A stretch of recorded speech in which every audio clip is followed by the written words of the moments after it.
Daddy. I'm trying to read these emails I've sent to your mother, our correspondence back and forth, so that you can see them. If there was a way I could, scan them into YouTube, I was not that clever about how to do that yet, but um, there will be hard copies of everything for you. I mean, this is about your time of your birthday, and I made you a very special birthday card. But in leading up to that, I had made you a page on my Facebook page. I had made you a page for your art. I had tons of your art on files that you had left here on computers. And I advertised it and told everybody on my Facebook friends of over 200 people to take a look at it and say happy birthday to you. And most of them did. And these people I know, because of the bands that I like and things I like, are from around the world. And it was the most incredible birthday card. I'll have to check to see if I uploaded it, because that's one thing I want you to see completely. And just people from around the world. England, not only England and Europe and everywhere in the United States, but even a guy from Iran, India, and Japan. And you had some other little girls, young girls, who were looking at your page and loving it. And I put so much care into that birthday card. I would hope that would indicate it, because if I had not indicated so far, your mother told me that you had not read any of my letters. Now, she says it was your choice. I don't know. I can't say. Not until I talk to you. But your mother says you refused to read any of my letters. Did you? Did she tell you about my letters? Did she give them to you? Did you know about them? Well, time will tell. Keep that in mind whenever you watch this. That I said I wrote you every week for a year. So here's my email to your mother, called birthday card. It says, "Hi, I am asking you to please not throw Juliette's birthday card away, and to give it to her. I am sure it will uplift her spirits. Besides, I have worked on it for a very long time. Since you did tell me that Juliette wasn't reading my letters, did that include the one I sent during the trial?" And I'll get off the email just to mention that was ordered by the judge. That wasn't a choice. You had to read that by law. And if you didn't read that, then your mother broke the law. So I hope that letter, which I also should have uploaded and up into YouTube here, is that card that I sent you is there. I think that one's there. I'm not sure. I have to look, see what I uploaded. Back to the email. I have mentioned this before, but not in as much detail. I have made a will, and I would leave everything to Juliette, including my father's land, but there will be conditions, in having everything I had read her by my lawyer would be one of them. Okay? Get off the email. That's not true anymore. I've written, as of this date, Juliette, you're not in my will. Especially not until you're out living on your own, or out of your mother's care. Do not want your mother to have a cent of my money.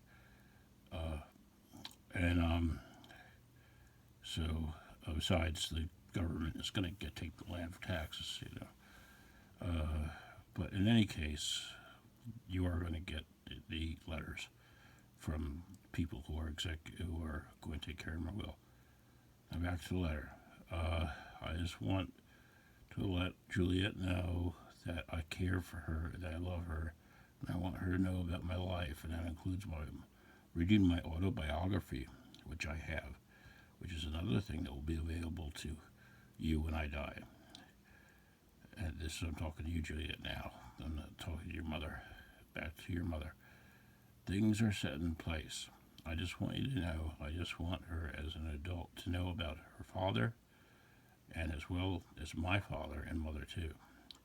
As far as my father's land is concerned, I am back in good graces with D. Mike and Gar, although I suspect you know that. I know that because I know that my sister talked to you. Anyway, I'm asking you in a nice way as possible if she could call me. That would go a long way towards mending fences, but you have to make your own decisions. I have no control over what to do, that is obvious. Sincerely, Lyle. And let me tell you, your mother could have made you call me. You pick up that phone and call your holler. And she could she make you go to a doctor, she make you go to a dentist, she can make you give me a call. Right? So, Lori your mother writes back, I'll encourage her strongly to read your birthday card. I never throw away her mail. I'll convey things from this email. I'll talk about second chances, small increments, and kind gestures. We said our final goodbyes to Sadie, but she's sad about it. But coping. Well, it's a little encouraging from your mother there, not, throwing me under the bus, sounding like a little bit, little bit of hope there, and, so it was still the day before your birthday. I wrote back, sorry about your cat. It didn't seem to me that she was that old. I guess time flies by. I remember our older cat Taz dying. I had 2 cats run away. But this big fat one I have now, which I picked out with Juliette, she would outlive me, I'm sure. But she didn't. She died. She died too. Right. This is 2018. I'm speaking now. Thank you for writing me back. That was very kind of you. And I also added I would encourage you to go to YouTube to watch videos by Susan Cain. I I'm just reading that because I'm going to read everything I wrote. I end up not really liking Susan Cain's video. But the time they were about social anxiety disorder.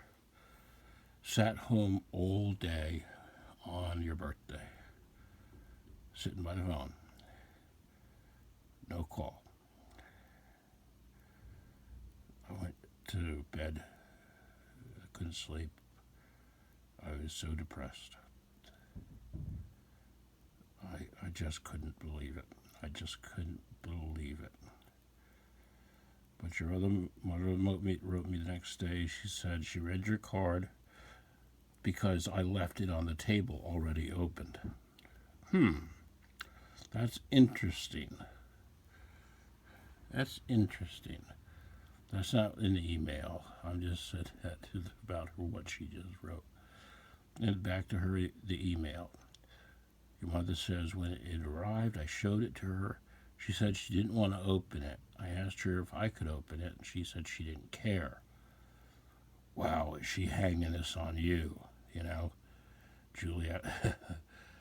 Your mother says, I told her I was going to open it. I read it silently. I let it sit on the table. In the evening, she noticed it, read it, and said it was nice. Where's the tribute page? I think she wants to see it because she's wondering what art was posted. Good night. Well, you have to be on Friend of Me to be on my Facebook page to see the tribute page. So your mother's not going to see it. In the early days, I was still public on my Facebook page. But, of course, I switched that to private because it was obviously your mother was reading my emails. And, we'll see what she says soon. So I'll write back the day after your birthday. I'll get back to you on that. I was afraid some of the art wasn't hers. I mean, I can't ask her, but it's what I had in the art department, in the apartment. That's the art. It's the art that I had in the apartment. Some drawings, and some on the computer. So obviously, I know most of it is, Juliette's obviously. People from Japan, Sweden, France, Portugal, India, South America, even Iran. Iran and Reza is a good friend of mine. He's a Barclay James Harvest fan, a band that I'm a friend with, and all my friends in the UK. I'll get back to you. I had to cut down the remarks so they'd fit, but one of the guys in France was crazy about your drawings. And I advertised the page, and about 10 young girls wanted to friend you to join your page. But so she says she looked at your card and thing, and I'm going to end this email here because the next one is May 6th, and I'm proposing something else to your mother about trying to do something that I thought that you might like to do, and of course nothing ever worked out. You know this by reading this now in 2018. You know that none of the things that I proposed ever worked out, but there were moments of hope, So,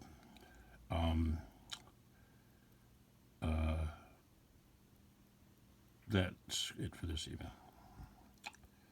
The next one will be one from May 6th of 2017, so we're moving along.